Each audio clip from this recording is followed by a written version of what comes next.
Long ago, people lived happily under the rule of a king. The people of the kingdom were very happy, as they led a very prosperous life with an abundance of wealth and no misfortunes. Once, the king decided to go visiting places of historical importance and pilgrim centers at distant places. He decided to travel by foot to interact with his people. People of distant places were very happy to have a conversation with their king. They were proud that their king had a kind heart. After several weeks of travel, the king returned to the palace. He was quite happy that he had visited many pilgrim centers and witnessed his people leading a prosperous life. However, he had one regret. He had intolerable pain in his feet as it was his first trip by foot covering a long distance.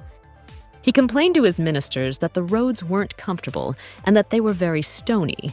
He could not tolerate the pain.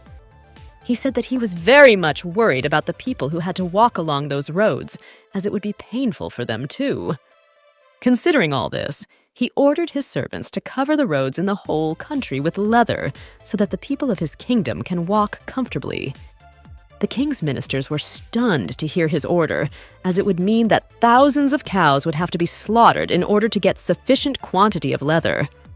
And it would cost a huge amount of money also. Finally, a wise man from the ministry came to the king and said that he had another idea.